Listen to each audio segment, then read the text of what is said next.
Wake up, motherfucker. Alright. Alrighty. Okay, let's go. What's up?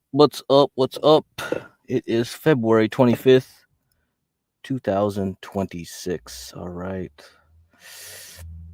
Let's get this something going here. Okay, I played this. Oh,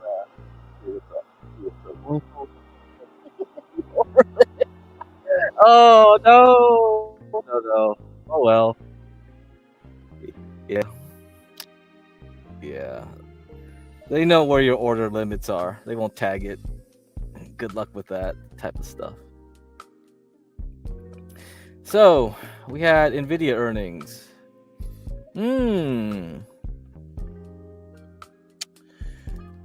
Well, what happened there? Looks like nothing happened, huh? So it looked like it tried to go up higher, but it just went back down. Okay. So that's not a good thing. That's not a good look. Because they were pretty much trying to pump everything today, during the day. Not sure exactly if it was just because, State of the Union address or something. But I did see some other stocks getting pumped, maybe the usual suspects, I suppose. I saw the semiconductors get pumped. So you can see it today, it's like, somebody's been trying to pump it. Somebody was trying to pump it. They already were trying to pump it yesterday, though. You could tell it's like this. And then all of a sudden we just move here. And so this is after hours, right? So there's futures. And Nvidia, it's like, okay. Push it up a bit, 0.3%. And then it just gave it all the way back. So after the conference call, I suppose. So what's going to happen tomorrow? What the heck's going to happen tomorrow? So this is the semiconductors. You see that? So definitely tried to pump it yesterday a bit, and they tried to pump it again today. Now, SOXX. So if this ETF gets down to 350-ish, right down here. So let's say tomorrow they give it all back. That's not a good look going. Okay, definitely not a good look. I don't know what's going to happen Friday. I'm just going to assume bad things will happen over the weekend. And then by Monday, maybe it'll just be blood all over. Because there's been a lot of effort put into keeping it here. Right? A ton of effort. Let's look at the daily. So let me take off the drawing. So just look at the chart. Just look at the chart. Purely just look at the chart, okay? And then just look at the volume bars, all right? So you see this bar here, a lot of volume came in, okay? So a lot of people are just trying to escape, and then people are starting to buy, I assume, because afterwards, we held this 320-ish area, and then we pushed back, and still a lot of volume over here. So the last red bar here did not result in a return down to 320, right? We've pushed higher. So you get all this volume, all this effort, and what do we get? Let's see, what do we get? What was the end result? So from here to here, how much result here? So we went up basically 1.6%. All that work for 1.6%. So if you bought here at the top, we just barely made it back to the top and a little bit higher. Okay, so let me take away the drawing again. So what was similar to that movement? Look at this one. So back in October, we made a nice new high, right? We moved from the July highs here. And then once we broke out of this range, we moved up. Pretty good. The last red bar here, you see a lot of volume came in. But again, we still had the moving averages go up here, did not break. We tested it a little bit, we got higher, and then we went down, okay, and we went back up. Now over here, there wasn't as much volume going down and back up, right? Compared to this, look at that. It's a lot more volume to keep this thing over here. There was a lot less volume to keep it over here. And what was the result? So let's say roughly about, let's say over here, 1.74%. So you did all this work to push it up here, so back up there, and that was your result. So a lot less to push it up 1.7%. Hell of a lot more to push it 6%. So going V shape down here, V shape over here, and then we fell back. Okay, we had some volume come back here, trying to get this thing to stay above the halfway point of this. So if you just decide to look at this like, okay, this one huge move here, and we've maintained half of it before we bounce back, that's pretty good. So that was a solid recovery to push it up further, right up here. Okay, so we result in 25%. So that's why semiconductors was a very good ETF. If I knew it was going to behave like this, I would have told everyone to load it up back in late April into May.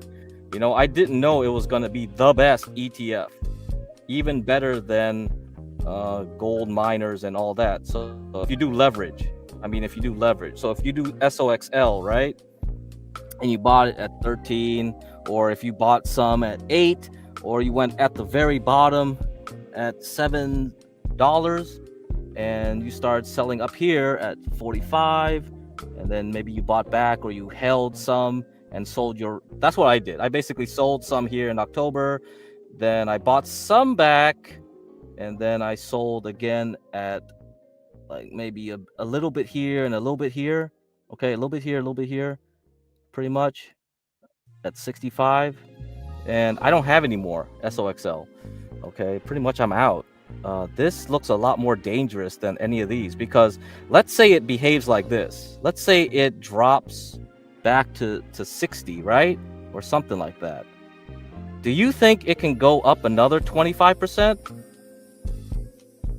I mean, seriously. Like, this is crazy. We haven't seen this type of move on semiconductors since. So here I'm going to do a ratio of the leverage versus the non-leverage. Okay, the last time we had this type of move was during COVID. Okay, everybody who bought the dip in March, you know, you were well rewarded if you leveraged up. And the actual peak was in November, before all the tariffs, not tariffs, what was it? The interest rates started getting hiked, and the war in Ukraine and all that really killed everything here. And we recovered a bit into July, right? And this was the yen carry trade. So the Japanese did their goofy stuff, and it crashed it. And then we start underperforming the S&P. So you saw this, and we went lower in April. So this is the reason I bought SOXL there, but I didn't know it would behave so well that it would just shoot up all the way into New Year's. And even after New Year's, you see we went up some more, right? That's wild, because even though Nvidia was no longer carrying it, you see it rotate into AMD, you see it rotate in Intel, and then Micron, SanDisk, and then you see the Lumentum, the opticals, all this stuff. So this is insane. You think it's gonna keep going? I have my doubts. So after Nvidia right now, I don't think that was enough. Now there's only gonna be a few more earnings after Nvidia for semiconductors. It's gonna be Broadcom, it's gonna be Marvell, it's gonna be Micron, and that's it. Those are the three main big players left to report earnings, and they report late in March. So halfway in March, the Ides of March into late March, so really close to tax season, what Micron will report.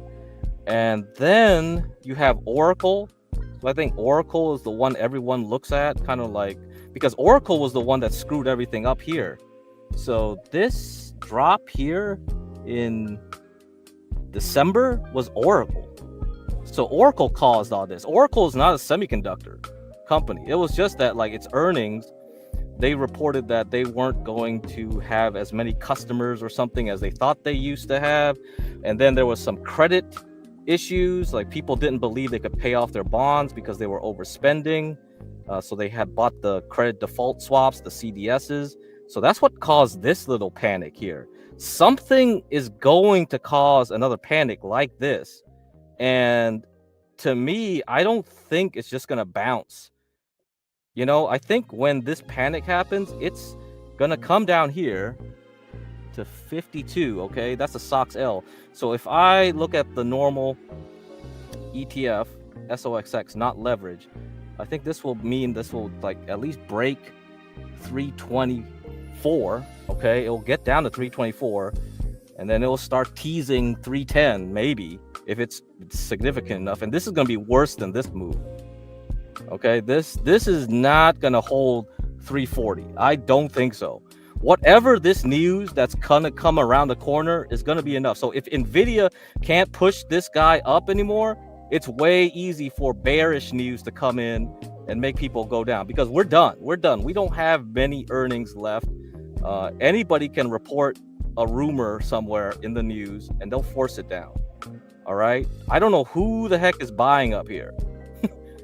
Like, if you really think it's just gonna go up directly from this point on and not retest and go down a bit, at least to retest, then the people here have weak hands. Oh, this may really cause a nasty crash.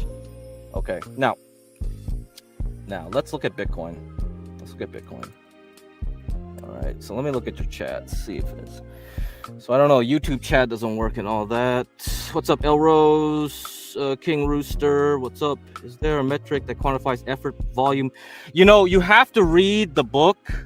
You have to read that book. Trades about to happen. But if you read that book, it's very dense, very dry, very boring. You can read his book and learn his way of doing it, which quantifies the volume, the effort, and result. So he covers it all in that book, if you really care. I don't do it that way because the Wyckoff guys don't do it that way. The Wyckoff guys, Roman Bogazanov, whatever his name is, who's in charge of the Wyckoff Analytics Group, his mentor was David Weiss. David Weiss taught him that stuff, but he doesn't use those terms in his courses, you know. So if you look at the videos in the Wyckoff Analytics course, you can tell what he's doing, because he doesn't want people to focus on trying to have the exact, like, oh, this is the number, because when you do the David Weiss way, he gives you a ratio. He actually gives you a ratio, and that it determines all that, and it quantifies it for you. Roman just wants you to look at the overall picture. Like, he just wants you to focus on looking at the charts itself. Okay. The other way is, like I told you about, the auction market theory, which requires you to have good volume data. That's the other way of doing things. Okay, which is more accurate than looking at these charts like this. I want people just to study charts this way, because it's quicker, right? It's just more qualitative. I don't think you need to be that precise to get like the same results. You can try to see if actually going through the math and deriving things gives you better, but I think for most people, they're not going to spend the effort doing that. So I'm going to give you the book again. So if you really do want to read it, yeah, it's David Weiss, Trades About to Happen.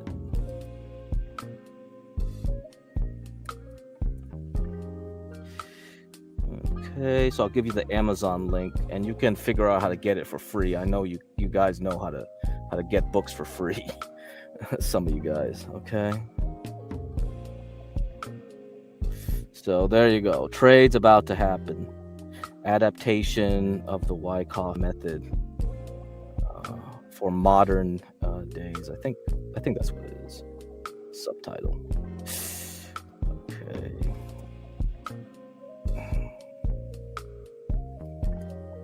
Make sure it goes to all the chats here. Okay. All right. Yeah, okay. David Weiss. David H. Weiss. He died some years ago. Yeah, he was an old dude. So David H. Weiss, okay? So you can look him up. There's old YouTube videos about it too. So you can actually, if you don't want to read the book, you can go on YouTube, type his name in, David H. Weiss, Weiss, and you could find old videos of him talking about it, how to do it more precisely. Okay, there you go. Okay, so look at Bitcoin. So it defended it pretty well at the bottom of that pink area. So what do we expect now? We're right back here at the downturning 18-day moving average. So like I said, this is kind of like the hand that keeps you in the pool, right? So like, let's say you are coming up from under the water and you're trying to get up and take a breath of air, and I just put my hand over your head and just push you back down. That's what this moving average has basically been trying to do for several bars, right? Starting from February 21st, Saturday, and then Sunday, and then from there, Monday, when the markets reopened. So yeah, the weekend usually very low volume, you can see, right? And Bitcoin pretty much gets most of its volume during the normal operating hours of the stock market because of all the ETFs that Bitcoin has. So that's why Bitcoin pretty much is tied to the markets, especially the NASDAQ. And we did a pretty good job of recovering, so that's not bad. So does that mean we're done here? Does that mean we are ready to move up and break out?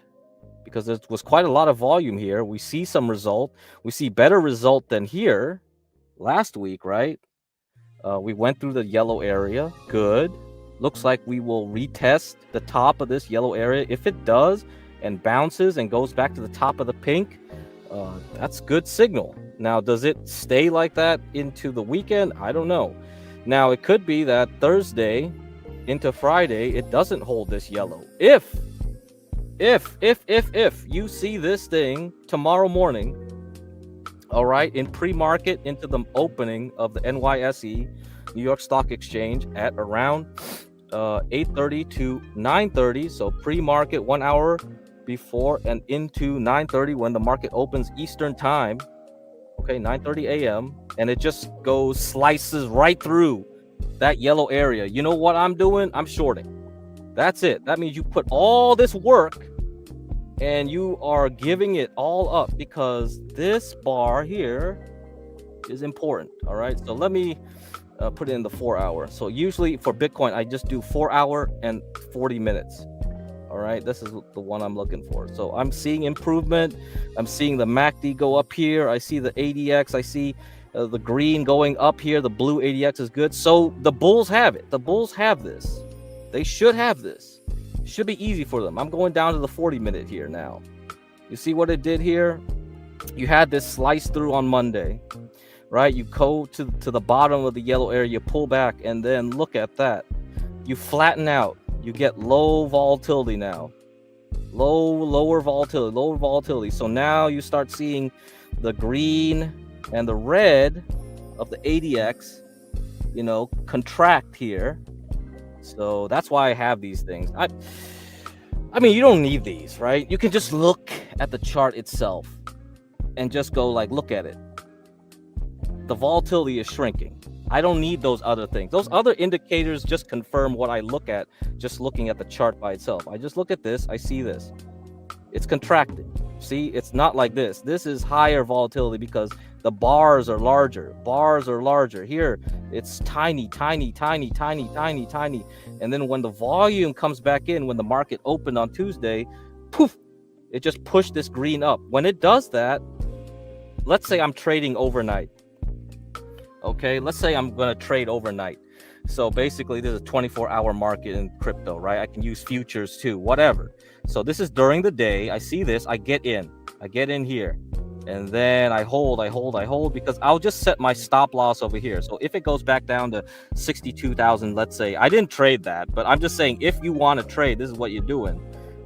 You look at this chart on the 40-minute and you see it start moving up here, right?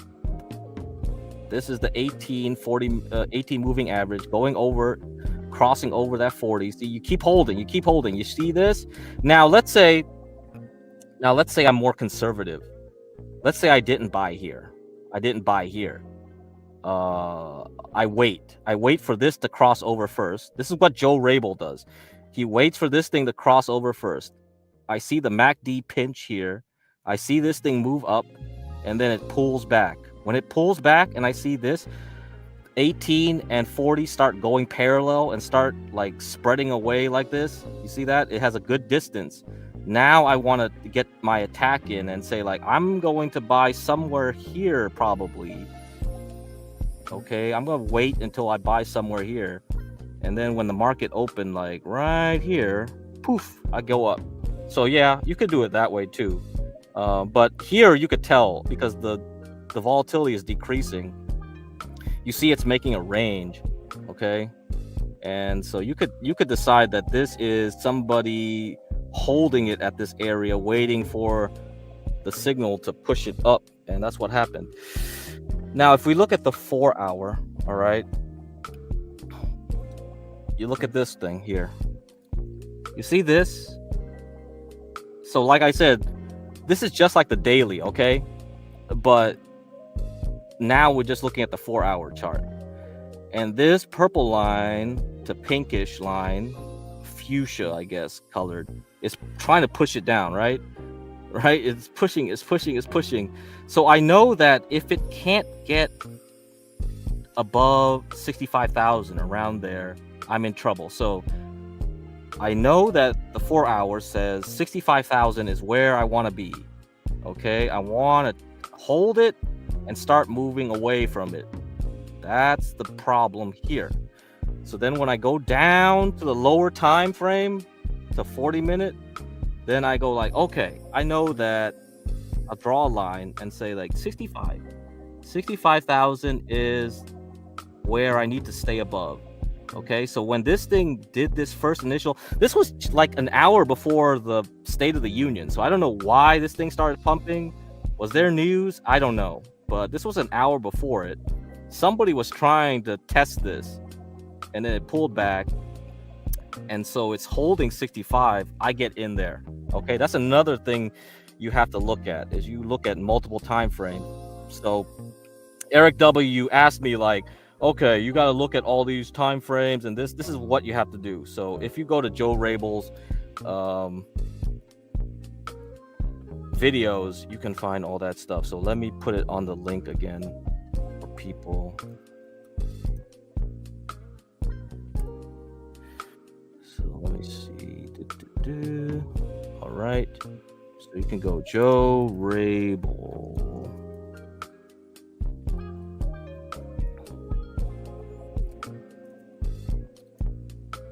Okay, I think I spelled his name correctly. So you can go to his YouTube.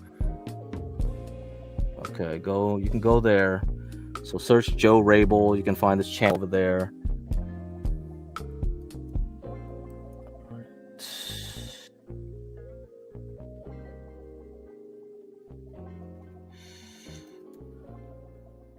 Here's his @ Okay, here's his @ so you can search that. Okay, JoeRabilRSR. Okay, and watch all his videos if you want, and he'll go over this over and over and over again. This is how he does it. He just looks at 2 moving averages on all the time frames. Okay, and then he just goes like, okay, see, let's look at the monthly. So let me take away the drawing. So look at the monthly. The monthly says that 64,000 is a good place for it to try to hold and defend. Okay, that's the 40 moving average on the monthly. Then I go down to the weekly. What does the weekly say? The weekly says that I'm far away from 86,000. This is where this purple line is coming down. So maybe by the time this thing moves up, it goes to 80. Even though this is clearly go in a downtrend, right? This is clearly going down, but you know, things don't go down in a straight line. So if I want to short again, I'm probably not going to want to short here because the monthly says that it's going to stop here. And also, coincidentally, right? Draw that. See, this area here used to be the top in March 2024. All right. So that's why it's important to watch this, because this was the move between October 23rd to March 2024 before it went sideways for many months. 1, 2, 3, 4, 5, 6, 7 months. Pretty much 8 months. 8 months it went nowhere. So we know that this was a significant place where people were fighting each other. They were trying to decide, hey, is this going to keep going up or not in this price? So there had to be agreement here. But then once there was disagreement, right, in the price, they decided, yes, all right, we're ready to move on. Now, this is the same thing when we went up here in July. So we go back up, but pretty much went sideways. June to July, August, September, October was the last try to get to 130,000, right? And then we fell back. So that means the sellers are taking over in this side here. So we're starting to move down. So the price no longer says that we keep going up, because people have decided after all this equilibrium, this is equilibrium, right? Low volatility. When there's contraction, then there's expansion. When there's contraction, then there's expansion. So this might look boring for a lot of months, but this is actually people agreeing with each other because the buying and selling match and line up so that they keep the price staying in this range until something happens where, nope, I'm not going to buy it at this price anymore. And then all of a sudden it just goes down, right? Or here, oh, I'm going to buy it at a higher price because I think it's going to go higher. So then they buy, and they keep price up. So the price goes up higher. So now we're here, right back to this area. So these are significant points at 64 for sure. If it drops below 64 and goes to 50, then you have to watch if it gets defended. If people really don't want it to go below 64, 65,000, you'll see volume come in and someone will buy. But for the meantime, they'll panic. So whoever bought it at 100-something thousand and kept holding for all these months, they'll sell. If they haven't sold already, they'll sell. They'll panic out. All the people that bought here at 70 probably will panic out. They'll be like, holy shit, 70, now it's 50. But you, patient person, you are the patient person. You're not buying any of this, right? Because this is just trading. People are just trading up and down. See, so it's just like here, if you were trading like over the 36 hours between this point and this point, you're probably out. You see this one? This candle with all this volume? This was when Nvidia released its earnings. So there was like, once it pushed up to this level at 69,000, it started like decreasing in volatility, right? There's no more trend. There's nothing. It's going flat. They agree that, okay, for now, I like 69,000, but all of a sudden they don't like 69,000. Are they going to like 68,000? Are they going to like 66,000? Are they going to like 64,000? If tomorrow, when the market opens, Nvidia pukes, the NASDAQ pukes, and Bitcoin pukes, whoo, we're just going to slide right through, because there was a lot of volume pushing this guy up. If nobody wants to keep it up here at 68,000, 69,000, you're not going to see 70, 75, 80,000 right now. You're going to have to go back lower and find new sets of buyers. You're going to have to find new people to buy it at a lower price. All right, because you're going to scare everyone else out of here. So that's what you're watching tomorrow. That's what we're watching tomorrow. So we'll have to see. So yeah, if Nvidia doesn't hold, then that'll probably be where I would short into Friday. If you're crazy and want to keep shorting into the weekend, go be my guest. If you think there's going to be war, you might want to do it, because but you're going to have to trade over the weekend for sure. You're going to have to watch it carefully, because if there's bad news might quickly become a place where people buy, because once people get the bad news, they'll buy it. So it's like sell the news, right? Sell the news is when a stock goes up or something goes up, and then you get the news you wanted to hear, but there's no new buyers coming in because nobody wants to buy it after the news. It's like, okay, you tell me the news that I thought was going to happen, so where's the new buyers at? Who's going to push it up to the next level? They're not going to do it. Then they'll sell the news. The same thing when you have bad news, okay? And the most amazing example of buying the news was China. So if you look at Chinese stocks, this was so clear here. Yeah, I think it was in 2022.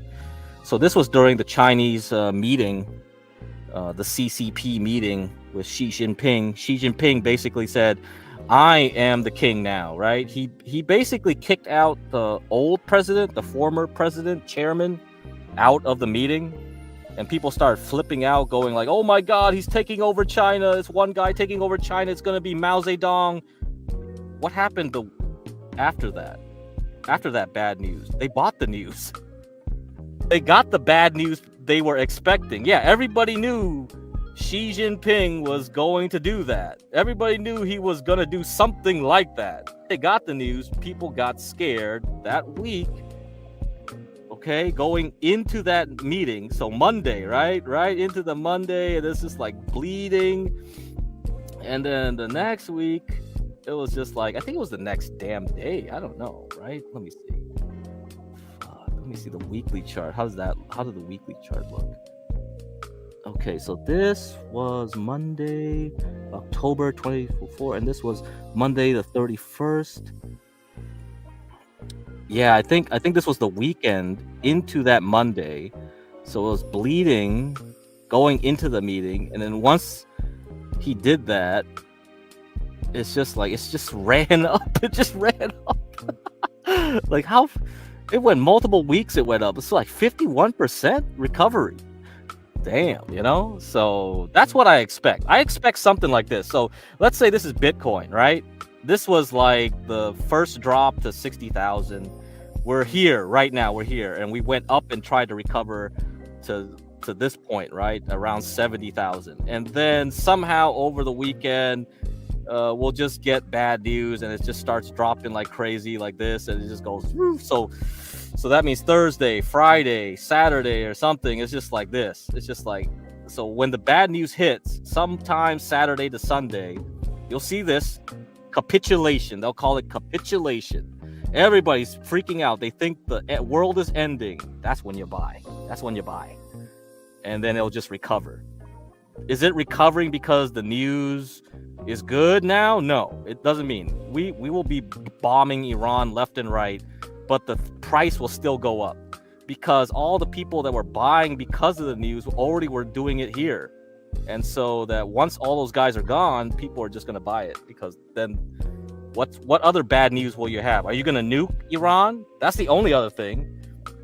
So if you're going to do conventional weapons and you're going to bomb them, the next thing would be like, oh, we're going to put boots on the ground, or we're going to nuke them or something. That's the only thing that people probably are not expecting Trump to do. So that would be the only reason this won't act like this, I assume. So, but I assume it'll be like this. So going into Monday, maybe it'll just be bloody, maybe even into Tuesday. Who knows? But it might end on Sunday, depending on how expansive the attack will be, right? So that's the only thing. I'm just spitballing here. I don't know what's going to happen. I don't have a crystal ball, but I'm just telling you this is how you think about it. You kind of plan out, if this XYZ happens, this is what the stock or thing will do, and then this is what I'm gonna do to trade it. That's it. That's all I'm doing. I don't have a crystal ball. All I'm doing is I'm just telling you that these patterns show up all the time. I mean, this looks very similar, right, to what Bitcoin is doing. like right now. You could just think of it like as Bitcoin almost. So that's why it's fractal. That's why you look at charts. If you see enough of these charts from time to time, you'll just recognize it right away. You go like, oh, okay, I know what Bitcoin's gonna do, right? I drew this pink area for a reason, right?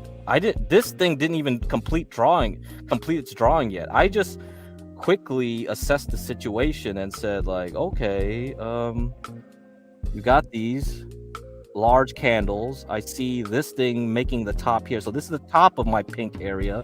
The bottom is somewhere around here. I don't know. I just approximated the bottom around here, and you can see how well it hit that bottom.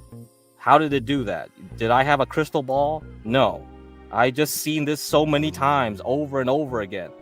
This thing could say gold on it, and I would just draw it the same way. I don't care what stock, what thing is it? You know, what is the thing? It could be anything, but the patterns are always the same because human behavior is always the same. People get freaked out, they get scared, they sell. And then when you have this sudden movement of buyers coming in to stop it, then you say, all right, then this will create a range now. Now we're going to go sideways for a bit before we continue either going down or reverse and go up. This thing could just go up. I don't know. But we do know what days things might happen, right? A weekend is coming up. We know NVIDIA will report earnings, and there's nothing left. So for earnings for the rest of the week, that might affect it. Maybe CoreWeave might do something, but I don't know. I don't think it will. But just in case, CoreWeave will report earnings after the close on Thursday, so that might affect something on Friday. All right. So I think you get what I mean. That's all it is. So then let's go back to the oil stuff. And dude, CoreWeave's chart is ugly, dude. I don't know what it's doing here. Because it's a new stock too. That's the problem. It doesn't have much history.